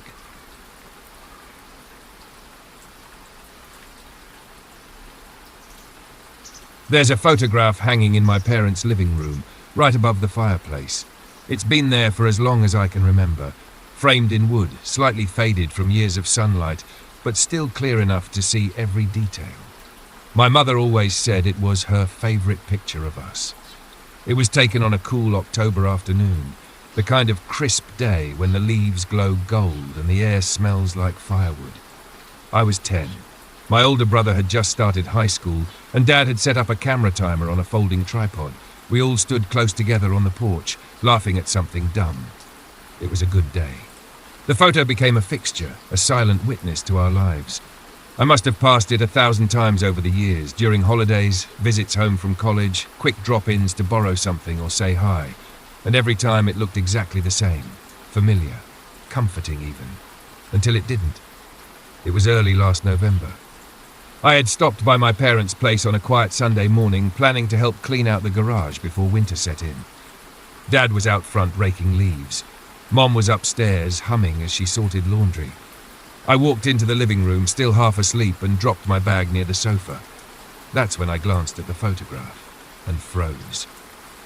Something felt off. At first, I couldn't tell what. I leaned in closer, rubbing my eyes, wondering if the lighting was just playing tricks on me. But no, the photo had changed. There was someone else in it. A figure I had never seen before stood at the far left of the frame, just behind my brother. He, or it, was partially obscured by shadow, but I could make out enough. Tall, thin, dressed in something dark. His head tilted slightly to the side, like he'd been caught mid-movement. And his face, God, his face was a blur. Not because the photo was smudged or old. It was too deliberate for that.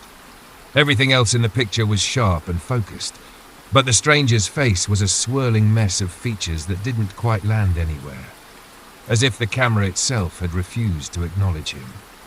I stared for what felt like minutes, my breath caught in my throat. I tried to reason it out. Maybe it had always been like that. Maybe it was just a trick of the eye. I pulled out my phone, searching for the digital copy Mom had emailed me years ago. It took a moment to find, and when I did, my stomach dropped.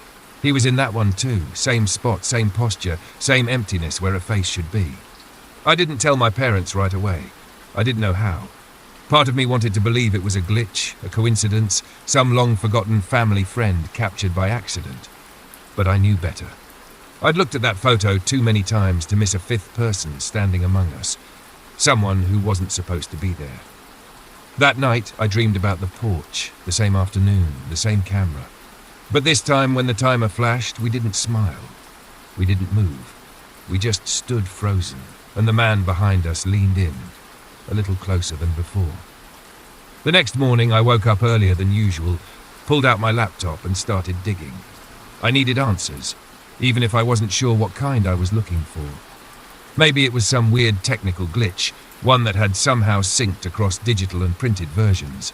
Maybe someone had edited the photo years ago and slipped it into the family archives as a prank. That didn't explain the original copy, though, the one printed and framed over a decade ago. That had never been tampered with. We'd never touched it. That photo had just always been there, untouched, until now. I enlarged the image as much as my screen would allow, focusing on the stranger's form.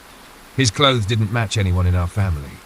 He wore a long, dark coat that hung stiffly against his frame, like it was soaked or too heavy for his body. His hands hung at his sides, pale and unmoving. Even blown up, his face remained blurred, intentionally blurred, not by motion or poor resolution, but as if the photo was actively trying to conceal whatever was underneath. The longer I stared, the more uneasy I felt. There was no expression, no human symmetry, just a twisting smear of shadow where eyes, a nose and a mouth should have been. But somehow, even with no features, I could feel it looking at me. Not at the camera, not at anyone else in the photo, just me. That afternoon, I brought it up to my mom, carefully.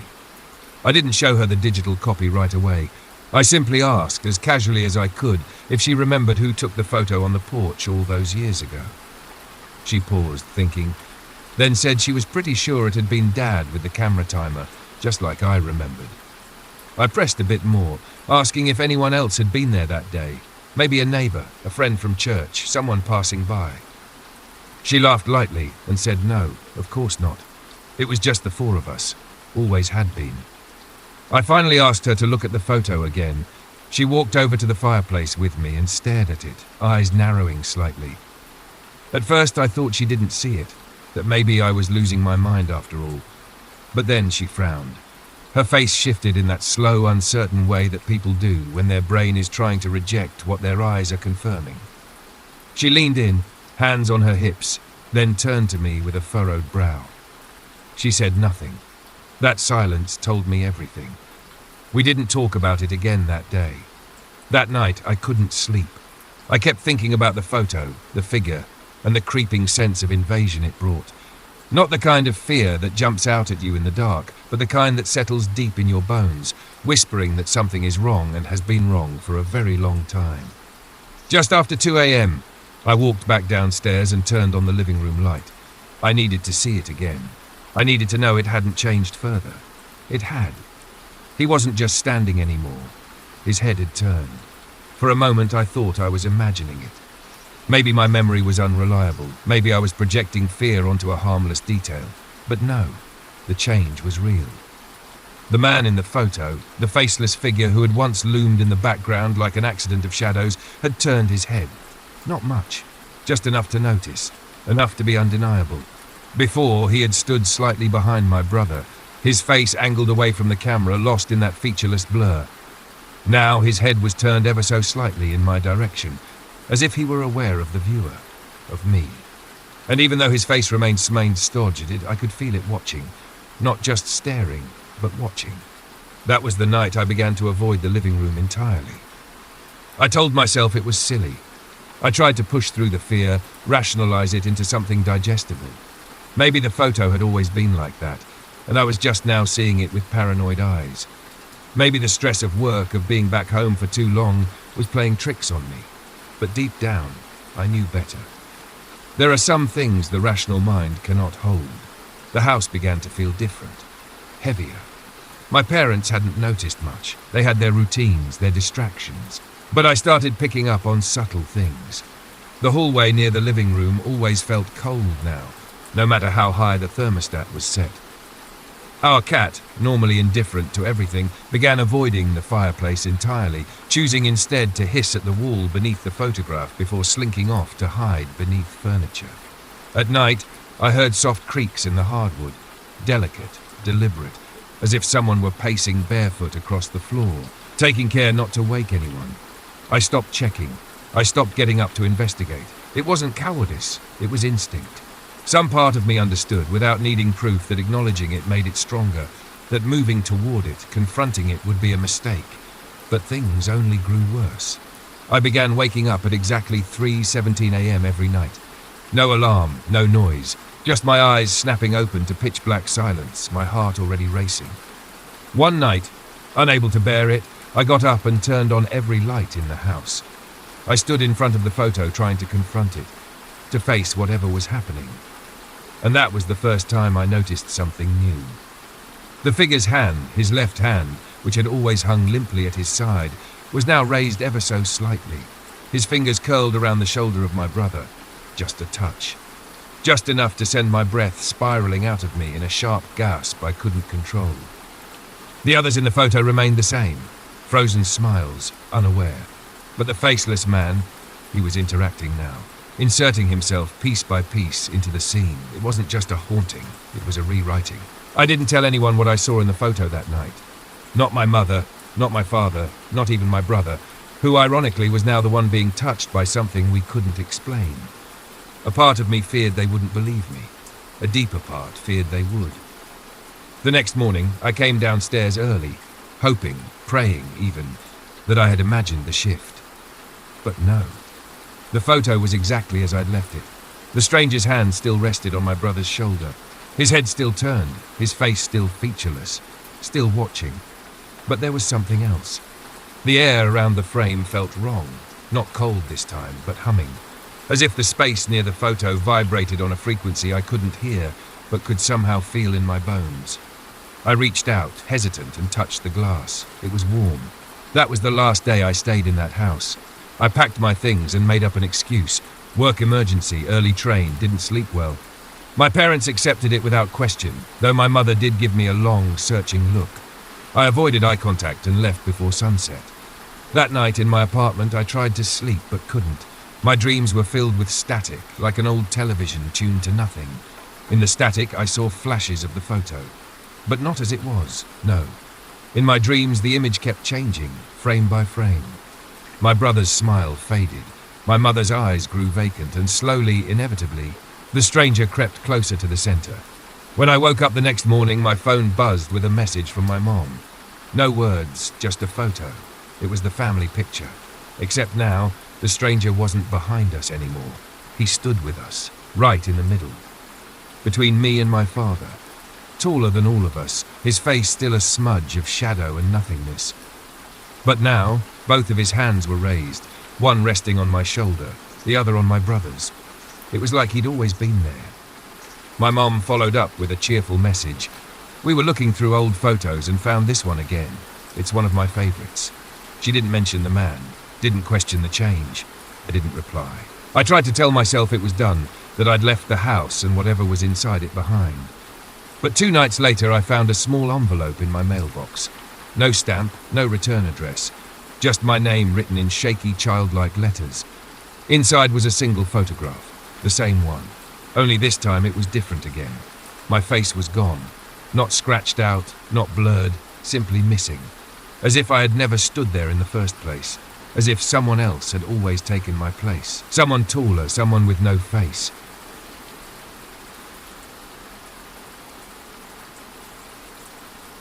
It was one of those winter nights where the cold sinks into your bones, no matter how many layers you wear. The kind where silence takes over everything. No wind, no traffic, not even the creaks and moans of an old house settling.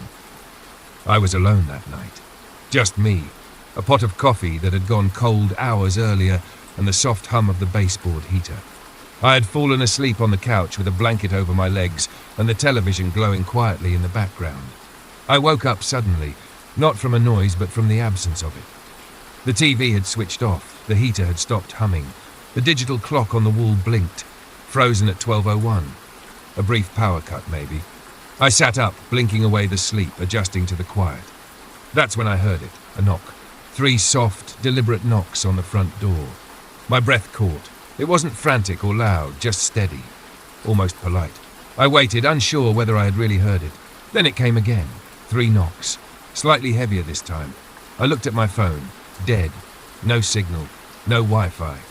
I stood up slowly, pulling the blanket off and moved toward the door, careful not to make a sound on the hardwood floor. I wasn't scared yet, just alert. Curious. The peephole was slightly fogged, so I wiped it with the sleeve of my sweater and leaned in. 2 children. That was my first thought. A boy and a girl, maybe 8 or 9 years old, standing perfectly still under the yellow porch light. They weren't dressed for the weather. No coats, no scarves, just plain old-fashioned clothing, something out of a faded school portrait. Their heads were bowed, hair damp from the frost in the air, hands clasped in front of them like they were waiting to be called into a classroom. My first instinct was confusion. What were kids doing out this late? Why here, on my doorstep, in a neighborhood where no one had kids this age? I didn't open the door, I just watched. They didn't move. They didn't speak. Not even to each other. Just stood there, motionless. The porch light flickered slightly above them, casting long shadows that stretched out across the snow-covered walkway. Something about them felt not right. The longer I looked, the more I felt that wrongness settle into my chest, like the way your gut tells you something is off before your brain catches up. I reached for the light switch inside, trying to flood the entranceway with brightness. Nothing. The light stayed dead. I checked the breaker panel, all switches in place. That's when I felt it.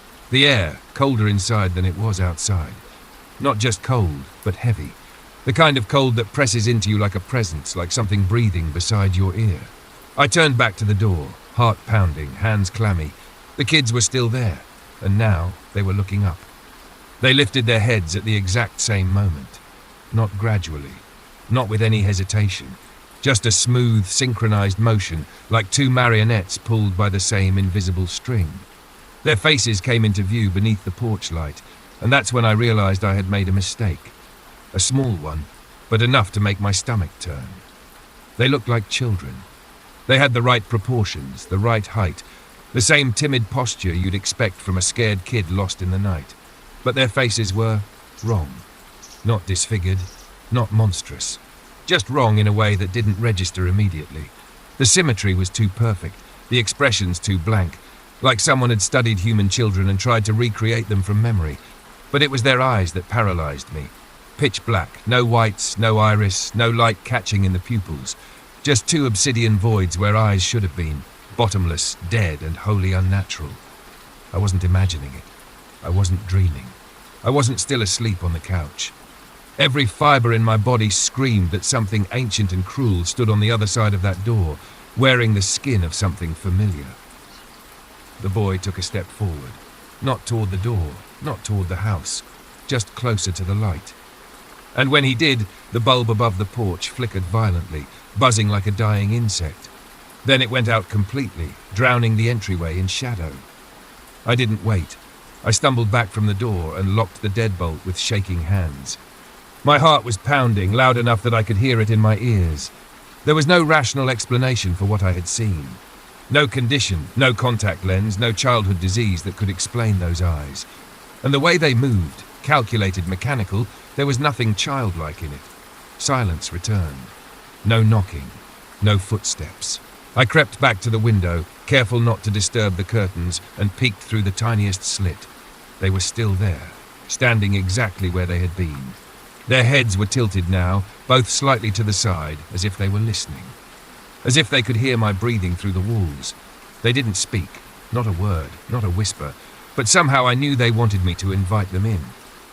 I didn't know how I knew, I just did. The feeling radiated off of them, heavy and persuasive, like a compulsion pressed into the air itself. I turned away from the window and backed into the far end of the living room, keeping every light off.